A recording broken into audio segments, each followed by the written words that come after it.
Ray woke up that morning a happy 8-year-old boy. He had a spring in his step as he walked down to the stream. His mom had sent him out to fetch some berries for dinner that night. He loved picking berries because that meant that he didn't have to help the men cut down more trees. He could just sit by the stream and listen to nature while snacking on the berries that he was supposed to be picking. He would tell his mom that he had a hard time finding a good berry bush in order to explain what took him so long. Once he had eaten enough berries to satisfy his stomach and had collected some to bring back to his mom, Ray headed back to his house. It was a simple house made of wood and mud, but it kept him and his family warm and dry. His mother chided him for taking so long in the woods and gave him another task of helping her make winter clothes out of the animal furs that were collected from last week's game. In Ray's opinion, life was good. His community had perfected the way of life since they had lived on this land for many years. There was plenty of food, good company, and little conflict. Little did Ray know that in just a few short years, his life would be changed forever. But that is the rest of the story. The Indian Removal Act was passed by Congress on May 28, 1830, authorizing President Andrew Jackson to negotiate with Native American tribes in the southern United States for their relocation to the federal territory west of the Mississippi River in exchange for their ancestral homelands. The Cherokee tribe signed the Treaty of New Echota, promising their land to the United States after being told that they would be given money, livestock, various provisions, tools, and other benefits upon relocation to their new territory. Many Native Americans resisted the Indian Removal Act and refused to relocate.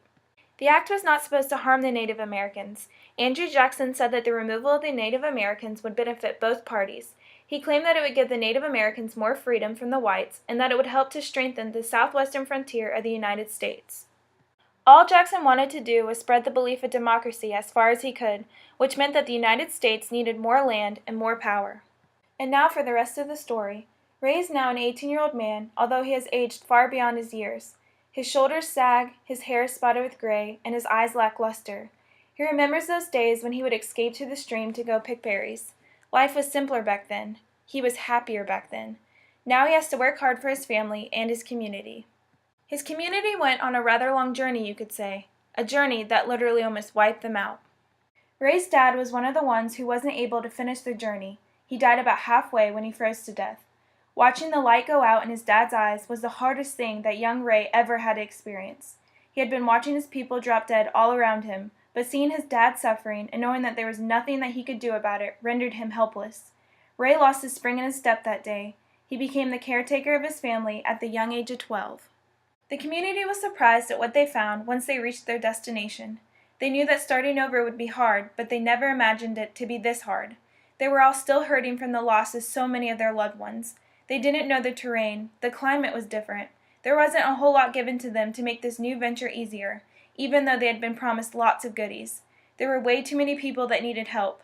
The orphaned, the sick, and the hopeless. The community did its best to adapt to this new life. The animals were very different than what they were used to, but they hunted them all the same. The soil was not as moist and nutrient-rich, but they planted what little seed they had. Trees were few and far between, so they had to learn to use mud to build their houses.